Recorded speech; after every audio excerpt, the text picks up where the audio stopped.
अगर आप मैरिड हैं और आपका बेबी है और आप सोचते हैं साइड बाय साइड में कोई काम कर सकूं पार्ट टाइम, तो ये पॉडकास्ट आपको ज़रूर देखना चाहिए। आज के टाइम पे बहुत सारी, मैं कहूँगा सभी की सभी जितनी भी गर्ल्स होती हैं स्टडी करती हैं, अपनी शादी से पहले डिग्रीज़ लेती हैं, लेकिन शादी के बाद उनकी सारी डिग्रीज़ अपने फोल्डर में ही रह जाती हैं। वो आगे कुछ नहीं कर पाती, ना जॉब ना कोई पार्ट टाइम वर्क, यहाँ तक कि पता भी नहीं होता कि हम बहुत कुछ कर सकते हैं अपने घर पे अपनी फैमिली को संभालते हुए। अगर आप भी ऐसा कुछ सोचते हैं कि मैं फाइनेंशियली इंडिपेंडेंट हो सकूं शादी के बाद, जो मैंने स्टडी की है वो मेरी बेकार ना जाए, तो ये पॉडकास्ट आपको ज़रूर देखना चाहिए।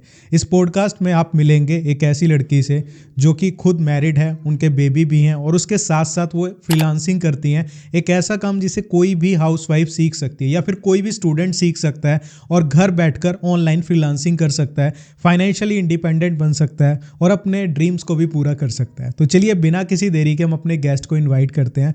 तो अपर्णा, आपका स्वागत है हमारे चैनल पे। आपसे रिक्वेस्ट करूंगा आप थोड़ी सी इंट्रोडक्शन हमारी ऑडियंस को दें जिससे वो आपको थोड़ा सा जान पाएँ।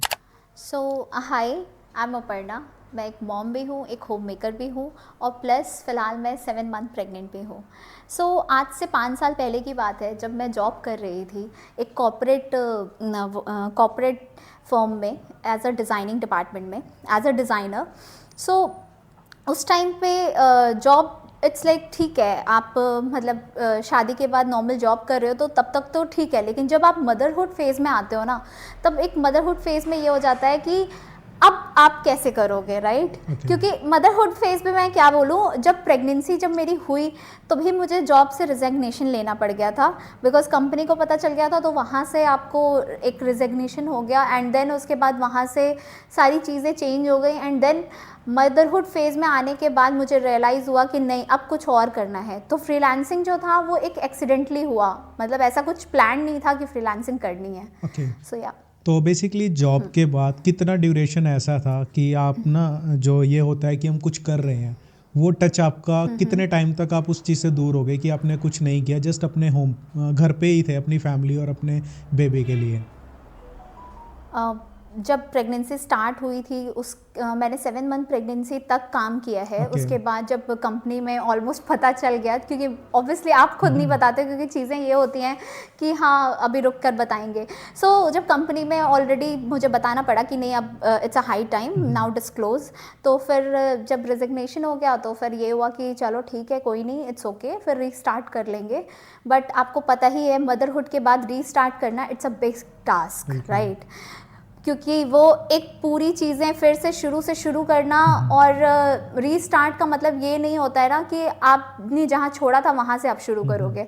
आप फिर से, जब आपका 2-3 साल का गैप लग गया तो आपको फिर से एज अ फ्रेशर काम करना पड़ता है। तो वो एक रीस्टार्ट बहुत बड़ा टास्क था। और प्लस बेबी का जो गिल्ट होता है ना, मॉम गिल्ट, कि बच्चे को पीछे हम घर पे छोड़ के आ रहे हैं, काम कर रहे हैं, और प्रॉपर आप कॉर्पोरेट लाइफ में तो जानते ही हो, कम से कम 9 to 6 आपको करना ही करना है एनी हाउ, और प्लस 2 घंटे की ट्रैवलिंग, आना जाना। सो इतना बड़ा टाइम था नहीं मेरे पास मैनेज करने के लिए कि मैं बच्चे को छोड़ के कर पाऊँ। So that's why I started freelancing. या तो बेसिकली जैसे फ्रीलांसिंग आपने स्टार्ट किया, अभी हम इस चीज़ पे आएंगे कि आप एक्चुअल में करते क्या हैं। तो जब भी ना कोई भी हो, मैं ये नहीं कहूँगा हाउस वाइफ या कोई स्टूडेंट भी हो या कोई भी पर्सन जो घर से फ्रीलांसिंग स्टार्ट करना चाहता है, तो माइंड में बहुत सारी चीज़ें आती हैं कि ये कर लूँ वो कर लूँ। तो एज स्टार्टिंग में आपने क्या क्या चीज़ें ट्राई की फ्रीलांसिंग के लिए और उसमें कैसा आपका एक्सपीरियंस रहा? तो फ्रीलांसिंग में क्या होता है कि आप ना कभी एक चीज़ डिसाइड नहीं कर सकते कि आप इसी में ही जाओगे, आपको 10 जगह चीज़ें ट्राई करनी पड़ती हैं। फ़िलहाल मैं डिज़ाइनिंग डिपार्टमेंट से थी, तो मेरे को ये था कि मुझे डिज़ाइनिंग का कुछ तो पता है, बैकग्राउंड पता है, बट अगर एक न्यू वन को, एक बिगिनर को बोला जाए कि आप सोचो कि आपने क्या करना है एज अ फ्रीलांसर, तो उसे 10 चीज़ों में जाना ही पड़ेगा, आपको 10 चीज़ें ट्राई करनी पड़ेंगी। जैसे मेरे साथ क्या था कि मैं डिज़ाइनिंग में तो थी ही, लेकिन मुझे फ्रीलांसिंग के बारे में कोई आइडिया नहीं था कि करना क्या है। तो पहले तो मैंने ये सोचा कि चलो अपने आप को अपग्रेड करते हैं, कुछ नए सॉफ्टवेयर सीखते हैं। तो मैंने UI UX में पैर डाला, मैंने वहाँ सीखा, वहाँ ट्राई किया, बट वहाँ भी कुछ नहीं हुआ। वहाँ भी अप्लाई किए जॉब्स के लिए, वर्क फ्रॉम होम अपॉर्चुनिटी के लिए, बट एज यूजुअल बच्चे के साथ 8 घंटे जॉब करना is not possible for me.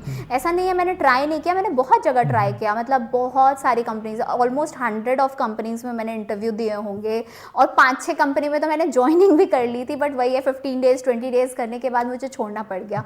So that's why कि इस वजह से छोड़ना पड़ गया क्योंकि आप इतना टाइम नहीं दे सकते as a homemaker, as a मतलब मदर, आप उतना टाइम नहीं दे पा रहे हो, मैनेज नहीं कर पा रहे हो। तो अगर आप फ्रीलांसिंग में जाना चाहते हो एज अ बिगिनर, तो आपको 10 जगह चीज़ें ढूंढनी पड़ेंगी, 10 जगह पैर डालना पड़ेगा। तो मैंने क्या किया था, UI UX किया था, एंड देन फिर वो भी काम नहीं किया, 8 घंटे की जॉब मेरे से मैनेज नहीं हुई, तो मैंने जोमेटो ट्राई किया, क्लाउड किचन ट्राई किया, ई-कॉमर्स ट्राई किया, मीशो ट्राई किया, तो मतलब बहुत सारी चीज़ें ट्राई करी। बट एट द एंड मुझे लगा मुझे अपने वीकनेस को ही अपनी स्ट्रेंथ बनानी चाहिए, क्योंकि हर वक्त निगेटिविटी में कि यार अब बच्चा हो गया है, अब कैसे करें, कैसे होगा, तो उस चीज़ को आप वीकली लेकर के निगेटिविटी में जा रहे हो, आप डिप्रेस्ड हो रहे हो, क्यों ना उसी वीक को हम अपनी स्ट्रेंथ बना करके, ठीक है आप मदर हो, बट मदर का मतलब ये थोड़ी है कि मदर बनने के बाद आप अपने आप को स्टॉप कर दोगे, राइट?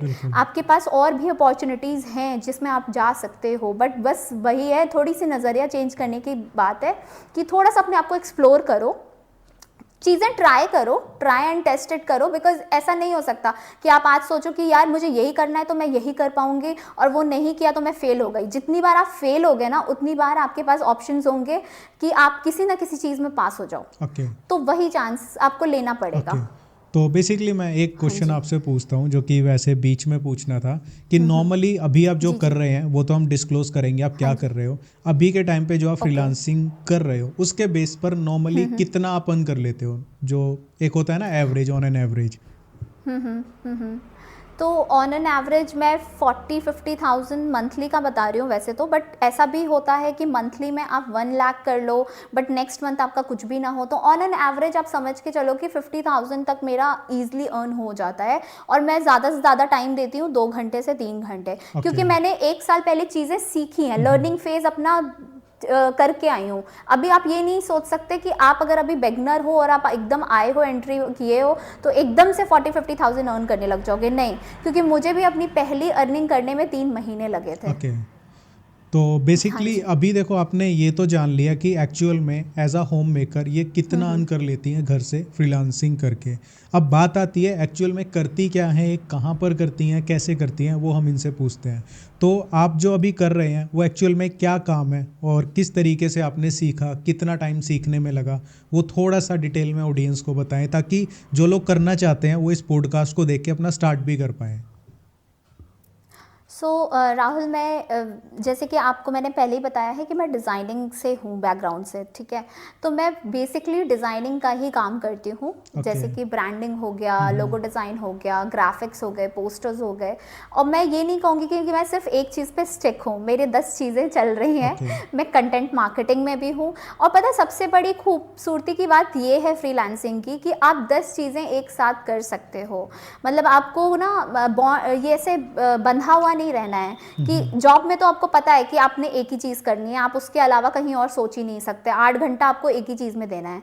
बट यहाँ पे क्या चीज़ है कि आप फ्रीलांसिंग भी कर रहे हो, मैं फ्रीलांसिंग भी कर रही हूँ, डिज़ाइनिंग में भी कर रही हूँ, प्लस डिजिटल मार्केटिंग भी कर रही हूँ, फेसबुक एड्स अभी मैं सीख रही हूँ कि कैसे एड्स चलाते हैं फेसबुक पे। प्लस जो अभी आजकल की होम मेकर्स हैं जो मेरे से इंस्पायर होती हैं, जैसे कि मैंने कंटेंट बनाती हूँ, आपको पता है इंस्टाग्राम पे, वहाँ से वो मेरे से इंस्पायर होकर के आती हैं कि मैम हमें भी गाइड करिए, तो मैं उनको मेंटरशिप भी देती हूँ, गाइडेंस भी देती हूँ। तो ये सारी चीज़ें मेरी एक साथ चल रही हैं, तो ऐसा नहीं है कि सब एक ही चीज़ में कर रही हूँ, बहुत सारी जगह पैर फैलाया हुआ है। ओके।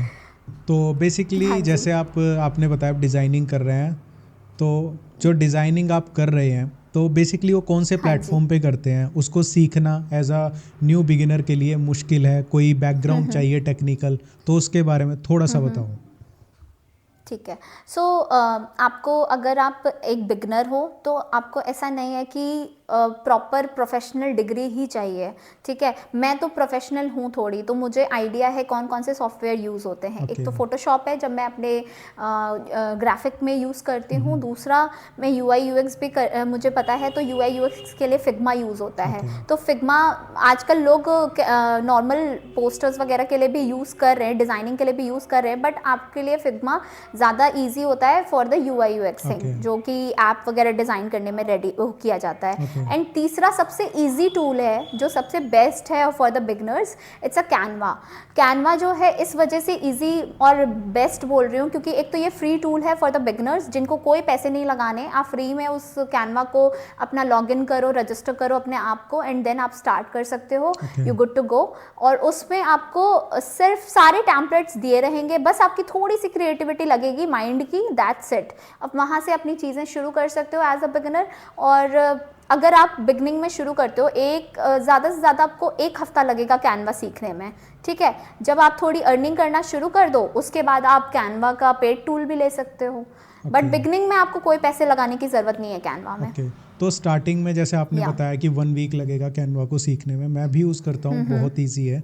तो बेसिकली एक चीज़ मैं यहाँ पे पूछता हूँ, जो भी आप आज के टाइम पे वर्क कर रहे हो फ्रीलांसिंग का, तो कितने % वर्क आप कैनवा से करते हो या अदर सॉफ्टवेयर भी यूज़ कर रहे हो उसके लिए?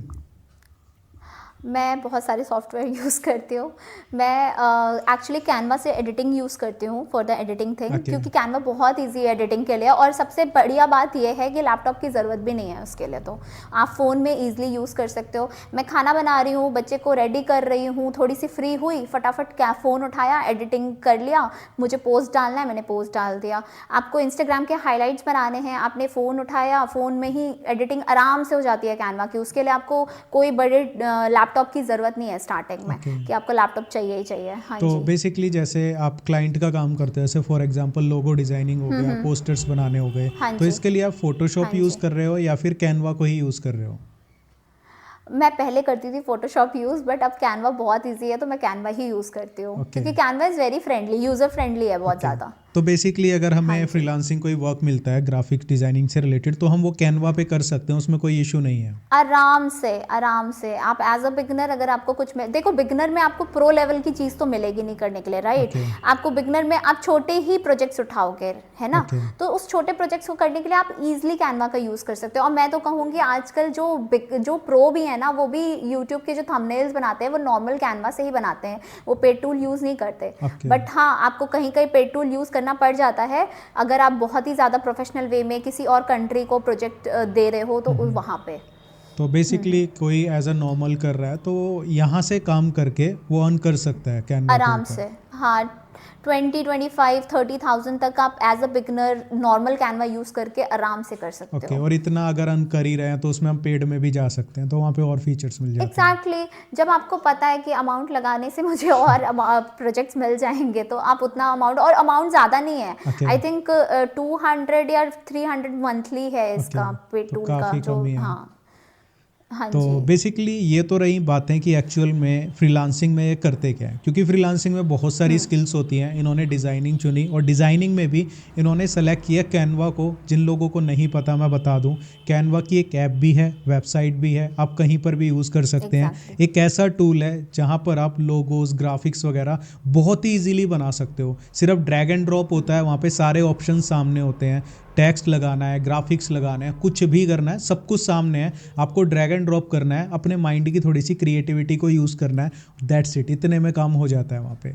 तो बेसिकली सीखना बहुत आसान है। स्किल्स को इंटरनेट पे भरमार है इन्फॉर्मेशन की, आप कहीं से भी सीख सकते हैं। लेकिन सबसे ज़्यादा चैलेंजिंग टास्क होता है सीखने के बाद काम कहाँ से मिलेगा। आप सीखने में कितना भी टाइम लगा लो, बट अगर आपको काम नहीं मिलेगा ना, तो 100% डीमोटिवेशन पक्की है। तो आपको कितना टाइम लगा कैनवा सीखने के बाद अपना फर्स्ट प्रोजेक्ट लेने में, फर्स्ट क्लाइंट लाने में? तो राहुल, आपने ये बहुत सही बात बोली है कि देखो, सीख तो हम कहीं से भी लेंगे, राइट। सीखने के लिए बहुत सारे ऑप्शन है, कहीं से भी आप सीख लोगे, लेकिन जब तक आप प्रैक्टिकली नहीं करोगे, जब तक आप खुद जब तक आपके पास प्रोडक्ट है, आप बेचोगे नहीं, कस्टमर नहीं है आपके पास, तो आप बेचोगे कहाँ, राइट। तो एग्जैक्टली क्लाइंट मिलना इट्स अ वेरी, मतलब बहुत बड़ा टास्क होता है। तो सबसे पहले ये होता है कि आपके पास 2-3 प्लेटफॉर्म्स हैं जहाँ से आप क्लाइंट्स ले सकते हो। प्लस अपने आजकल की कंटेंट क्रिएशन का आप देख रहे हो कि बहुत ज़्यादा हाइप में है, तो आप कंटेंट क्रिएट करके, social media is the best platform जहाँ पे कंटेंट क्रिएट करके आप आराम से क्लाइंट वहाँ पे पिच कर सकते हो। बट येस, उसके लिए आपको कंसिस्टेंसी चाहिए, और कंसिस्टेंसी के साथ साथ एक डिसिप्लिन आपको अपने अंदर लाना पड़ेगा कि आप अपने कंटेंट को रेडी करो, और मतलब रोज़ का रोज़ आप वहाँ पे पोस्ट करो कंसिस्टेंटली, तभी जाके आपको क्लाइंट मिल सकते हैं। अब प्लेटफॉर्म की रही बात, तो प्लेटफॉर्म आपके पास फाइवर है, अपवर्क है, जहाँ से आप जाके फ्रीलांसिंग के लिए क्लाइंट्स ला सकते हो, बट Okay. वहाँ पे भी आपको कंसिस्टेंटली वहाँ पे आपको ऑनलाइन रहना पड़ेगा, क्योंकि ऑनलाइन रहने का मतलब है कि अल्गोरिदम तभी वर्क करेगा जब आपका प्रोफाइल 10 लोगों को दिखेगा। बट एक होम मेकर के लिए इट्स नॉट पॉसिबल कि वहाँ पे आप ऑलमोस्ट 24 घंटे तक ऑनलाइन रह पाओ, राइट? Okay. तो एज अ स्टूडेंट, अगर आप एज अ स्टूडेंट हो और बहुत भी प्रोफेशनल हो कि हाँ आप फ्रीलांसिंग मतलब एकदम प्रोफेशनल वे में कर रहे हो, तब तो आपको वहाँ पे फाइवर अपवर्क पे अकाउंट बनाना ही बनाना है, बिकॉज क्लाइंट्स वहीं से ही आपको मेजरली मिलेंगे। बट अगर आप एक हाउसवाइफ हो, एक बिगनर हो, तो आप स्टार्ट अपना सोशल मीडिया से कर सकते हो। सोशल मीडिया जैसे कि यूट्यूब हो गया, इंस्टाग्राम हो गया, फेसबुक हो गया, यहाँ से आप स्टार्ट करो, वहाँ से क्लाइंट वहाँ से भी आप ला सकते हो। बट वहाँ भी आपको कंसिस्टेंसी का मतलब है कि रोज़ आपको अपने कंटेंट को लोगों को दिखाना पड़ेगा, तभी वहाँ से आपको क्लाइंट मिल पाएंगे। ओके। तो आपकी जो फर्स्ट हाँ जी। क्लाइंट की जर्नी है, जो भी आपकी एक स्टोरी है फर्स्ट क्लाइंट की, तो क्लाइंट ने आपको खुद पिच किया था या आपने डीएम वगैरह के थ्रू वो चीज़ हुई थी, और कितना आपको आपका फर्स्ट प्रोजेक्ट का मिला था?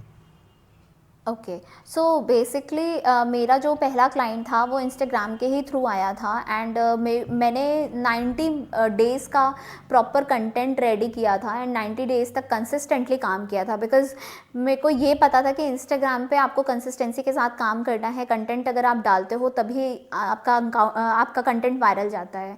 तो ये चीज़ मुझे पता थी, तो फिर मैंने उस चैलेंज को लिया कि 90 डेज़ डालते हैं, लेट्स सी।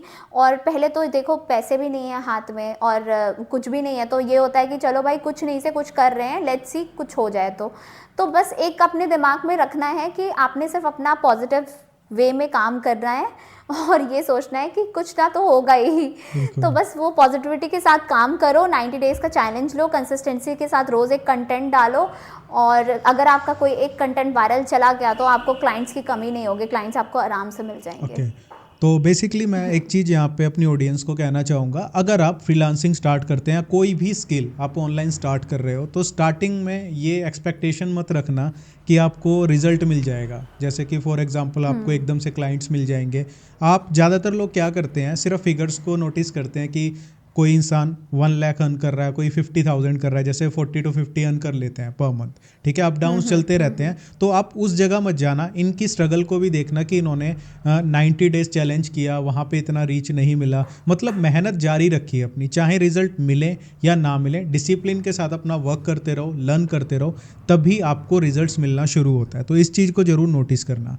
तो बेसिकली अब आपसे मैं एक चीज़ पूछना चाहता हूँ, जैसे कि आप कैनवा के ऊपर फ्रीलांसिंग कर रहे हैं, तो आज के टाइम पे आपके पास क्लाइंट्स ऑर्गेनिकली आ रहे हैं इंस्टाग्राम के थ्रू, आपकी पर्सनल ब्रांडिंग से, या फिर आप अब भी खुद से पिच करते हो? अभी तो फ़िलहाल ऑर्गेनिक वे में काम कर रही हूँ, बट मेरा प्लान है कि जैसे ही मैं फेसबुक एड्स वगैरह अच्छे से एक बार सीख लूँ, तो मैं फिर एड्स क्रिएट करके एंड देन फिर वहाँ से इन ऑर्गेनिक वे में भी काम करूँ। ओके। बिकॉज देखो क्लाइंट्स जितने भी रहें कम ही लगते हैं आपको, राइट? तो क्लाइंट्स तो चाहिए ना काम के लिए, पैसे अगर चाहिए तो क्लाइंट्स भी चाहिए, राइट? Okay. और आजकल जब तक आप देखो ना, आपकी प्रोडक्ट बेच रहे हो या सर्विस बेच रहे हो, जब तक आप हर चीज़ बेच रहे हो, राइट? तो जब तक आपके कस्टमर ही नहीं है, तब तक आपका वो सामान लेगा कौन, है ना? आपको अगर सर्विस भी देना है तो आपको क्लाइंट तो चाहिए ना सर्विस देने के लिए। तो क्लाइंट आपको अगर इनऑर्गेनिक मिले, ऑर्गेनिक मिले, दोनों चीज़ों को कंबाइन करो और बस क्लाइंट्स लेते जाओ, काम करते जाओ। ओके। तो जैसे आप घर से काम कर रहे हो, बेबी भी संभालना, फैमिली को भी संभालना, तो ये जो सेल्फ डिसिप्लिन होता है उसको कैसे मेंटेन करते हो, कैसे खुद को मोटिवेट करते हो? अभी तो चलो आपका थोड़ा सा एक होता है ना कि आप अर्न कर रहे हो, तो अभी के टाइम पे तो चीज़ें ईजी लगती हैं कि चलो क्लाइंट्स आ रहे हैं, काम मिल रहा है, मज़ा आ रहा है। लेकिन जो वो फेस था कि जहाँ पे आपने इतने साल बाद ज़ीरो से स्टार्ट किया, चीज़ों को सीखा, तो ये मोटिवेशन और डिसिप्लिन आपने कैसे मेंटेन किया? तो पहले जब मैंने ये काम शुरू किया था तब तो कोई सपोर्ट नहीं था, बिकॉज़ किसी को भी ये होता है ना कि जब अर्निंग होने लगती है तब घर वाले सपोर्ट करते हैं और जब तक आप प्रूफ करके ही नहीं दिखाते हो तब तक तो कोई सपोर्ट नहीं होता है। तो तब मैं ऐसा करती थी कि बच्चे को सुलाने के बाद मेरे पास टाइम होता था कि मैंने बेटी को सुला दिया है, अब रात का टाइम मेरा है। तो मैं रात में जगती थी, रात में मैं सीखती थी, लर्न करती थी उन चीज़ों को। और ऐसा मैं आपको बता दूं, मैंने 3 से 6 महीने तक ऐसे ही किया है। ओके। और जैसे कि मैंने आपको बताया, लर्निंग फेज़ मेरी पहले थी, लर्निंग मैंने पहले करी है, अर्निंग का मैंने बाद में सोचा है, क्योंकि अर्निंग भी मेरी 3 महीने बाद पहला क्लाइंट आया था जिसमें मुझे 2000 की इनकम हुई थी। ओके। तो जो वो मोटिवेशन था कि बस अंदर एक था कि मुझे कुछ करना है, करियर माइंडसेट था कि मुझे कुछ करना है, मुझे ऐसे बैठे नहीं रहना नॉर्मल हाउसवाइफ की तरह। वैसे तो हाउसवाइफ 24/7 काम करती है, उसको नॉर्मल नहीं कह सकते, बट फिर भी एक था कि नहीं, मुझे करियर ओरिएंटेड हूँ मैं, और मुझे करियर ओरिएंटेड ही रहना है। कुछ तो ऐसा करना है जिससे मेरा बच्चा भी ये कह सके कल को कि हाँ मेरी मॉम ये करती हैं। बिल्कुल। तो ये था मोटिवेशन। प्लस जैसे जैसे काम करती गई वैसे वैसे सपोर्ट मिलता गया, इन लॉज की तरफ से भी, हस्बैंड की तरफ से भी। तो बस यही है। तो बेसिकली जब भी हम कुछ स्टार्ट करते हैं तो काफ़ी सारी मिस्टेक्स भी हम करते हैं, सबके साथ ऐसा होता है कि गलतियों से सीखते हैं। तो आपने भी इस जर्नी में अपनी कुछ गलतियां ऐसी की जिनसे आपको सीख मिली और वो आप शेयर करना चाहो ताकि ये लोग उससे बच सकें? गलतियाँ ये थी, मेरी सबसे बड़ी गलती थी कि मैं बहुत निगेटिविटी में थी ओके। पहले। जब और आई थिंक ये नॉर्मल है, इसके लिए मैं ये नहीं कह सकती कि ऐसा, मतलब मोस्टली हाउसवाइफ के साथ ऐसा होता है। क्योंकि जब एक बच्चा पैदा होता है ना, तो उसके बाद मदर की थिंकिंग ये हो जाती है कि यार अब तो बच्चा हो गया, और मदर के साथ साथ सोसाइटी भी आपको ये कहती है कि अब तो बच्चा हो गया, अब क्या ज़रूरत है काम करने की, बच्चे पे ध्यान दो। ठीक है, बच्चे पे ध्यान देना है, अच्छी बात है, बट आपको अपने लिए खड़ा होना पड़ेगा, अपने लिए स्टैंड अप खुद करना पड़ेगा, अपने लिए प्रायोरिटी, आपको अपने आप को प्रायोरिटी रखनी पड़ेगी। बिकॉज हम सबको प्रायोरिटी रखते हैं, बट एक हाउसवाइफ की सबसे बड़ी गलती होती है वो अपने आप को प्रायोरिटी नहीं देती। तो इट्स अ वेरी इम्पॉर्टेंट कि आप अपने आप को प्रायोरिटी दो। जब आप अपने आप को प्रायोरिटी दोगे तभी आपको सारे लोग सपोर्ट करेंगे। अगर आप अपने आप को ही नहीं समझोगे, अपने आप के लिए स्टैंड नहीं लोगे, तो फिर दूसरा क्यों स्टैंड लेगा आपके लिए? आपको खुद ही प्रूफ करके दिखाना पड़ेगा कि आप कुछ कर सकते हो, तभी दूसरा आपको सपोर्ट करेगा। ओके। तो बेसिकली जितनी भी हाउसवाइफ्स इस वीडियो को देख रही हैं, अगर आप उनको एडवाइस देना चाहो कि देखो बहुत सारी रिस्पॉन्सिबिलिटीज़ होती हैं, हम भी अपने घर में देखते हैं कि पूरे दिन काम करना, बच्चों को संभालना, बहुत सारी चीज़ें होती हैं, इतना टाइम नहीं मिलता कि अपने बारे में सोच सके इंसान, यहाँ तक कि अपनी डिग्रीज़ को भी भूल जाते हैं। तो खुद मेरी वाइफ भी काफ़ी पढ़ी लिखी है, तो बल्कि मुझसे ज़्यादा पढ़ी लिखी है, डबल पीजी है। तो वो सारी चीज़ें इग्नोर कर देते हैं कि भाई हाँ मैं इतना पढ़ी लिखी हूँ, इतना एक्सपीरियंस है। तो आपके अकॉर्डिंग जितनी भी हाउस मेकर्स देख रही हैं, तो कौन सा ऐसा पहला स्टेप है इस पॉडकास्ट को देखने के बाद जो उनको लेना चाहिए ताकि वो अपनी इस जर्नी में थोड़ा सा आगे बढ़ सकें?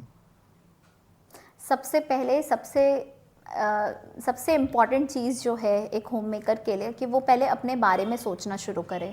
क्योंकि हम होम मेकर्स क्या है ना, हम यही सोचते हैं कि यार हमारा क्या काम है, हम तो बस नॉर्मल हाउसवाइफ हैं, हम बस बच्चे को पाल रहे हैं, ये हमारा काम है, घर के काम। और जिनको मैं गाइड भी करती हूँ, जैसे जब फर्स्ट कॉल पे मेरे साथ होम मेकर्स कनेक्ट करती हैं मेंटोरशिप के लिए, तो शी इज़ लाइक कि मैम मैं तो नॉर्मल हाउसवाइफ हूँ, मैं तो कुछ नहीं करती। मैंने कहा पहले अपने आप को थोड़ा एम्पथाइज़ करो, तुम नॉर्मल हाउसवाइफ नहीं हो, you are not a normal housewife. आप एक बच्चे को, आगे की जनरेशन को बढ़ा रहे हो, आप तो सबसे बड़ा काम यहीं पे कर रहे हो कि आप एक आगे की जनरेशन को बढ़ा रहे हो, राइट? आप अपने हस्बैंड को रेडी करके सुबह सुबह ऑफिस भेज रहे हो, एक बड़े जनरेशन को भी आप आगे कर रहे हो, आप उनके अपने इन लॉज को भी सपोर्ट कर रहे हो, उनके लिए बना रहे हो, खिला रहे हो, उनकी टेक केयर कर रहे हो। जब आप इतना सब कुछ कर सकते हो तो आप अपने लिए 1 घंटा नहीं निकाल सकते, तो आपको भी अपने लिए स्टैंड लेना ही पड़ेगा। अगर सब आप एक होम मेकर जब इतना सब कुछ कर सकती है, एक बच्चे को पढ़ा सकती है, एक आगे की जनरेशन को आगे ले जा सकती है, अपने इन लॉज के पूरा हैंडल कर सकती है, और जबकि आजकल की लड़कियां तो ऐसी भी हैं जो अपने पेरेंट्स को भी सपोर्ट कर रही हैं। मैं और लोगों को क्या बोलूँ, मैं खुद अपने पेरेंट्स को भी सपोर्ट कर रही हूँ। Okay. तो जब आप इतना सब कुछ कर सकते हो तो आप अपने लिए भी 2 घंटा निकाल सकते हो। तो आपके लिए कोई नहीं आएगा कि आप बेटा ये आप काम छोड़ दो और आप पढ़ो, ऐसा कोई नहीं बोलेगा आकर के। आपको खुद को अपने लिए आधा घंटा देना पड़ेगा, भले ही आप आधा घंटा दो, लेकिन वो आधा घंटा आपके लिए होना चाहिए, सिर्फ और सिर्फ आपके लिए। ओके। तो बेसिकली माइंडसेट तो हो गया, आपने बहुत एक स्ट्रॉन्ग माइंडसेट दिया जिससे आप भी गुजरे हो। तो बेसिकली Exactly. होता क्या है, चलो माइंडसेट आ गया, अब स्किल सीखने की बारी आती है। और स्किल सीखते टाइम बहुत सारी चीज़ें मन में होती हैं, नेगेटिविटी भी होती है। तो स्किल सीखते टाइम पेशेंस रखना क्यों ज़रूरी है? जब भी हम कुछ सीख रहे होते हैं तो बहुत सारी चीज़ें मन में हैं, तो पेशेंस का क्या रोल है वहाँ पे? बिना पेशेंस के तो कुछ भी नहीं है। अब बहुत सारी हाउसवाइफ्स ऐसी भी होती हैं ना कि उनको 10 दिन रिजल्ट नहीं मिला तो वो फिर 11वें दिन कहती हैं मैम कुछ हो तो रहा नहीं है। बिल्कुल। ऐसा नहीं होता है। आपको स्किल्स सीखने पड़ेंगे, आपको टाइम देना पड़ेगा। और कुछ तो ऐसे होते हैं कि बस फिगर्स देख लिया कि इतना आप अर्न कर रहे हो तो हमें भी इतना अर्न करना है, बट वो उनको बैक ऑफ द स्टोरी ये जानना ही नहीं है कि मैंने वो चीज़ किया कैसे अचीव। तो आपको टाइम देना पड़ेगा। सिर्फ एक रात में कुछ नहीं होता है, उसके पीछे कितनी रातें जागनी पड़ती हैं। बिल्कुल। तो आपको उस चीज़ के लिए थोड़ा सा अपने आप को स्ट्रॉन्ग करना पड़ेगा, थोड़ा उसके लिए आपको डिटर्मिन होकर काम करना पड़ेगा, चीज़ें सीखनी पड़ेंगी, टाइम देना पड़ेगा, उसके बाद ही आप अर्निंग पे जा सकते हो। तो अर्निंग करने से अच्छा पहले लर्निंग पे फोकस करो कि आप अपना उतना टाइम दो, लर्न करो, अपने आप को उस तरीके से बनाओ कि हाँ अब मैं कुछ कर सकती हूँ, अब मेरे पास क्लाइंट खुद आएंगे। क्लाइंट भी तभी आएगा जब आप खुद मोटिवेटेड रहोगे, आप खुद पॉजिटिव माइंडसेट के साथ काम कर रहे हो। अगर मैं आपको बताऊं, बहुत सारे ऐसे भी फ्रीलांसर्स हैं जिनको कुछ नहीं आता है लेकिन उनके पास क्लाइंट्स बहुत हैं। क्यों है? क्योंकि उनका माइंडसेट पॉजिटिव है। वो ये जानते हैं कि अगर मेरे पास क्लाइंट आएगा तो हम उन्हें काम आराम से पिच कर देंगे। बहुत बोलना आता है, क्योंकि आपको एक ये भी पता होना चाहिए, जैसे ड्रॉप शिपिंग होता है ना कि हम एक सामान दूसरे वेबसाइट से लेकर के दूसरे को ट्रांसफ़र करते हैं, वैसे ही ड्रॉप सर्विस होता है कि हम जैसे मैं एक फ्रीलांसर है जिसे कुछ नहीं आता, वो क्लाइंट से पिच कर रही है, उसको बात करना बहुत अच्छा आता है और वो क्लाइंट को पिच कर रही है एंड उसने बोला कि मैं इतना डॉलर चार्ज करूँगी। उसने अपना प्रॉफिट रखा, उसने बीच में एक जन को बैठाया हुआ है अपना काम के लिए, एम्प्लॉय। अब वो उससे काम करवा रही है, वो उसे दे रही है और वो प्रॉफिट कमा रही है। तो ये माइंडसेट आपका, स्मार्ट वर्क आपको आना चाहिए। तो बहुत सारी चीज़ें हैं कि आपको ना धीरे धीरे ही वो चीज़ आप कर पाओगे। एकदम से नहीं होगा कि आप एकदम आए और आपने एकदम से शुरू कर दिया और कल ही आपकी अर्निंग शुरू हो गई, ऐसा नहीं होता। तो फ्रीलांसिंग में आपको बहुत पेशेंस की ज़रूरत है। तो बेसिकली जैसे आप हाँ कैनवा पे डिज़ाइनिंग कर रहे हैं, तो आज के टाइम पे कोई हाउस मेकर या फिर स्टूडेंट या कोई भी पर्सन घर से स्टार्ट करना चाहे, तो अपार्ट फ्रॉम दैट कौन कौन सी ऐसी स्किल्स हैं जो इजीली घर से हम कर सकते हैं एज अ फ्रीलांसर? अभी तो जो हाइप में चल रहा है बहुत ज़्यादा, एक तो एड्स सर्विसेज हैं, जो फेसबुक एड्स हो गए, गूगल एड्स हो गए, ये बहुत ज़्यादा, वीडियो एडिटिंग की सर्विसेज बहुत ज़्यादा चल रही हैं, क्योंकि आपको भी पता है अभी यूट्यूब पे बहुत लोग मतलब एक्सट्रीमली एक्टिव हैं, राइट। और सोशल मीडिया प्लेटफॉर्म जैसे कि इंस्टाग्राम हो गया, उसके बैनर्स, थंबनेल्स क्रिएट कर सकते हो आप, पोस्ट्स क्रिएट कर सकते हो। तो इन सब चीज़ों का आप आराम से एज अ बिगनर स्टार्ट कर सकते हो। तो as a freelancer long term growth के लिए हमें क्या माइंडसेट रखना चाहिए, कैसी सोच रखनी चाहिए जिससे हम स्टार्ट करें फ्रीलांसिंग तो उसमें लॉन्ग टाइम तक सर्वाइव कर सकें? फ्रीलांसिंग में लॉन्ग टाइम ग्रोथ के लिए आपको ना अपडेट होना पड़ेगा हर एक स्किल के लिए। देखो, जो चीज़ जो जब ट्रेंडिंग चल रही है तब आप वो चीज़ सीख रहे हो और वो चीज़ आप करना शुरू कर रहे हो, बट आगे कुछ जैसे जैसे अपग्रेड आते जाएंगे, जैसे जैसे अपडेट आते जाएंगे, जैसे अभी एआई है तो एआई में अपग्रेड करो अपने आप को कि एआई में और क्या क्या चीज़ें हैं जो सीख। अभी बहुत लोगों को चैट जीपीटी यूज़ करने नहीं आता, तो एटलीस्ट वो तो यूज़ करना शुरू करो, क्योंकि चैट जीपीटी से बहुत कुछ हेल्प मिलती है। अभी मैं लोगों को गाइड करती हूँ कि चैट जीपीटी स्टार्ट कैसे करें, यूज़ कैसे करें, उसमें लिखें कैसे, प्रॉम्प्ट कैसे डालें, अभी यही नहीं लोगों को पता है। तो अभी आपके पास बहुत स्कोप है, आप ट्रेंडिंग रहो, ट्रेंड में चलते रहो, जैसे जैसे अपग्रेड्स आते जाएं अपने अपने स्किल्स को डेवलप करते जाओ, क्योंकि स्किल्स ऐसी चीज़ है जो एक बार आप डेवलप कर लोगे तो वो आपके साथ बनी रहेगी, और अपने आप को अपग्रेड करते रहोगे तो आपको काम और ज़्यादा मिलता जाएगा। तो इस तरीके से आप अपने आप को लॉन्ग टर्म रख सकते हो। तो बेसिकली एक चीज़ मैं यहाँ पे ऐड ऑन करना चाहूँगा, आप कुछ भी करो, कोई भी स्किल सीखो, लेकिन उसके साथ साथ ना पर्सनल ब्रांडिंग जरूर करो। आज के टाइम पे पर्सनल ब्रांडिंग का ना बहुत बड़ा रोल है। आपने कोई भी स्किल सीखी, जैसे इन्होंने ग्राफिक्स बनाने सीखे, ठीक है, कैनवा पे, तो इन्होंने क्लाइंट्स कहाँ से लिए? पर्सनल ब्रांडिंग से। पर्सनल ब्रांडिंग मतलब अपना इंस्टाग्राम पे पेज बनाया, वहाँ पे इन्होंने वीडियोस कंटेंट डालना शुरू किया, तो वो क्या है, अपनी पर्सनल ब्रांडिंग कर रही हैं। और ये सिर्फ ये नहीं है, बहुत सारे बड़े बड़े जो कंपनी के ओनर्स हैं, जैसे कि बोट कंपनी है जिनकी अमन गुप्ता, वो भी इंस्टाग्राम पे एक्टिव है। आप किसी भी इंसान को देख लो जो आज के टाइम पे ब्रांड्स रन कर रहा है, सभी अपनी पर्सनल ब्रांडिंग कर रहे हैं, अपना कनेक्शन बना रहे हैं ऑडियंस से। तो आप साइड बाय साइड अपना इंस्टाग्राम पे जो भी आप स्किल सीख रहे हैं उसी से रिलेटेड कंटेंट डालना शुरू करना, आपकी पर्सनल ब्रांडिंग बनेगी। उसके बाद आपको ना क्लाइंट्स मिलने में दिक्कत नहीं होगी, क्योंकि आप काम दिखा रहे हो वहाँ पे, आप लोगों से जुड़ रहे हो, तो ऑटोमेटिकली क्लाइंट्स भी आपके पास बहुत सारे आएंगे। तो इस फैक्टर को ना आप इग्नोर मत करना। तो आपसे लास्ट क्वेश्चन मैं पूछना चाहूँगा कि आज के टाइम पे जो भी बिगिनर, चाहे कोई स्टूडेंट है, हाउसवाइफ है, कोई भी इंसान इस वीडियो को देख रहा है, तो उसके लिए आप क्या मैसेज देना चाहोगे? मैसेज सिर्फ यही है कि अपने आप को ये मत समझो कि ये मेरे से होगा या नहीं होगा। ट्राई करने में क्या हर्ज है, ट्राई, टेस्ट एंड ट्रायल करो। क्योंकि फ्रीलांसिंग में अगर आप ग्रो करना चाहते हो तो जब तक आप टेस्ट ट्रायल नहीं करोगे तब तक आपको पता ही नहीं चलेगा कि आप ये चीज़ कर सकते हो या नहीं कर सकते हो। तो 10 चीज़ों को देखो, 10 स्किल्स में घुसो और सबको ट्राई करने की कोशिश करो कि ये हो रहा है मेरे से या नहीं हो रहा है। क्या पता वो चीज़ हो जाए और आप ट्राई नहीं कर रहे हो। जब तक आप ट्राई नहीं करोगे तो आपको पता कैसे चलेगा कि ये होगा या नहीं होगा। तो फेल होने से मत डरो, फेल होना इज़ पॉजिटिव वे में लो, क्योंकि फेल होने के बाद ही पता चलेगा कि हाँ ये मैं कर पा रहा हूँ या नहीं कर पा रहा हूँ। ओके, सो या तो thank you so much Aparna हमारे चैनल पे आने के लिए थैंक और you, housewife thank you Rahul. Students को मोटिवेट करने के लिए। होप सो लोगों को जी, बहुत कुछ सीखने को मिला होगा। तो thanks a lot for that. Thank you Rahul. तो गाइज़, आपसे यही रिक्वेस्ट करूंगा मैं कि लाइफ में किसी भी पॉइंट पर आप हो तो सीखना स्टार्ट करो। अपने मन में से नेगेटिविटी निकाल दो कि नहीं होता, ऐसा कुछ नहीं होता। ऑनलाइन सब कुछ होता है, आपको बाहर जाने की ज़रूरत नहीं है, कहीं पे काम करने की ज़रूरत नहीं है, ना बॉस का कोई प्रेशर है, ना आपको 9 to 5 के साइकिल में पढ़ने की ज़रूरत है। आप जस्ट अपना मोबाइल या लैपटॉप, अब बहुत सारे लोग ये भी बहाना मारते हैं कि लैपटॉप नहीं है।